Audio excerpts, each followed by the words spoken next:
a joke. They're super awesome shoes is what they are. They are. So, Conan, I was curious, do you have any thoughts on working with the comic geniuses Terrence and Phillip in the South Park movie? What was that experience like? You know, it's so funny because I found out later on that I was in the South Park movie. I remember exactly, this is just what my life is like. My girlfriend at the time, Stacy or whatever. Okay, I hit that, you know. But, such an ass.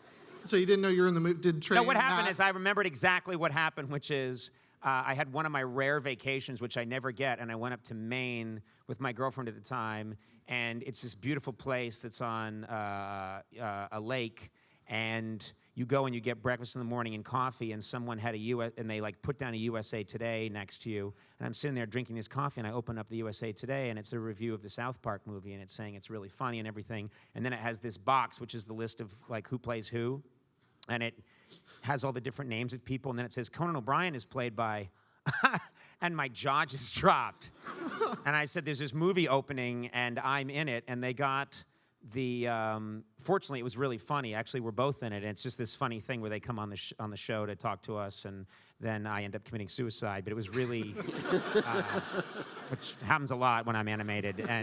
But it was really funny, and I loved it, and I got to know those guys later on, and they said, we're really sorry about your voice in that movie. And I said, what? And they said, the guy who played Data, I guess, on that Star Trek. What's his name? Yeah. Whoever that guy is. I can't remember. He convinced them I do the most amazing Conan O'Brien. And they're like, cool, okay, great. And that's why one of the reasons they worked me in is because he convinced them that he did a drop-dead perfect Conan O'Brien. And then he got into the booth and he was like, no, next question. And Matt and Trey were like, what the fuck is that? But it was too late, so... Well, I like that they were like, well, there's nothing that can be done about it. Yeah, I know. But once you know Matt and Trey, you know that's problem. They were like, whatever, good enough. You guys also are having a very well-publicized battle with the ratings board. People don't realize they cut everything. They made us change our title. They make you, change the commercials. They make you change the trailers, and even clips that we bring. MPA approves clips and wouldn't let us show the clip we wanted to show tonight. You did bring a clip, though. Yeah. Luckily, your producers went out and got a bootleg tape down on 42nd Street. Right. And so we got the thing we needed, and then we added the bootleg onto the end of it. Paramount right now is watching us going, oh no, yeah. I can't show it. Trust me, they're not watching. But it's past their bedtime. Yeah. Is there anything we need to know about this clip? This is our favorite part of the movie. Yeah, this is when in the movie a pretty famous celebrity kills themselves, and it's pretty. Let's take a look at this clip from South Park, Bigger, Longer, and Uncut. So guys, does it make you nervous to be in America? There are a lot of organizations here that want you arrested for destroying children. Oh, they'd have to find us first. You're right. Now! Terrence and Phillip, Mothers Against Canada is placing you under citizen's arrest. Mom? Dude, what the hell's going on? We have a court order for your arrest. Phillip, we've been ambushed. Here you go, Conan. This little scrotum sucker deceived us. You are a bad man. Don't listen to them, Conan. You loved our movie, Conan. We watched it together, remember? You laughed. What have I done?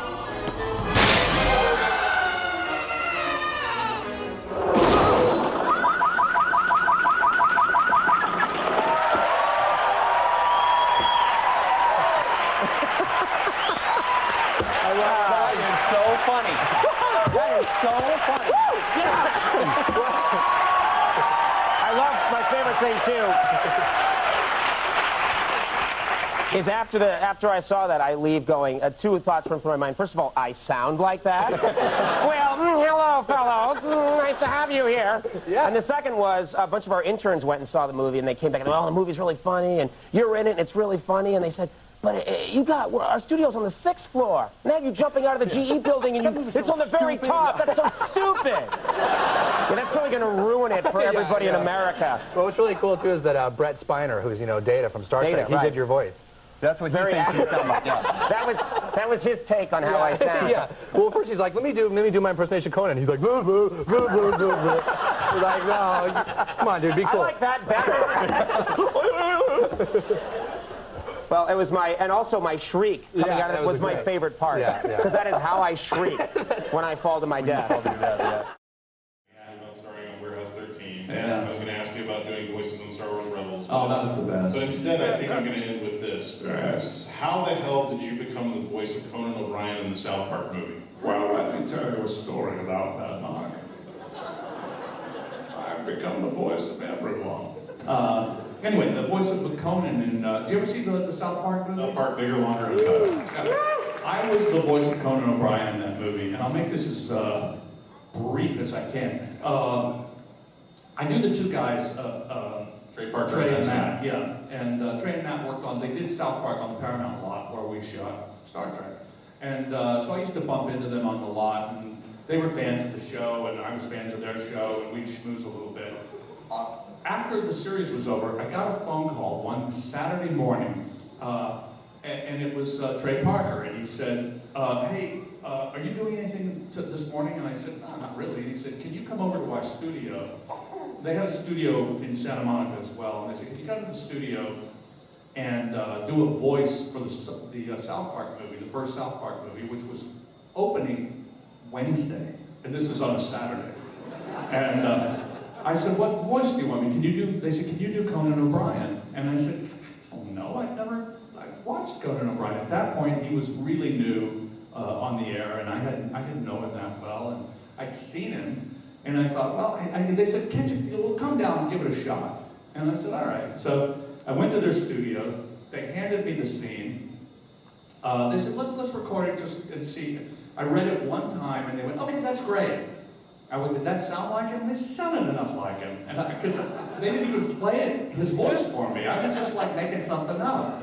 So, and it was in the movie that Wednesday. It opened in the movie that Wednesday. I am Conan O'Brien in that movie. Cut to, about 2 years ago, somebody sent me a YouTube interview with Conan O'Brien.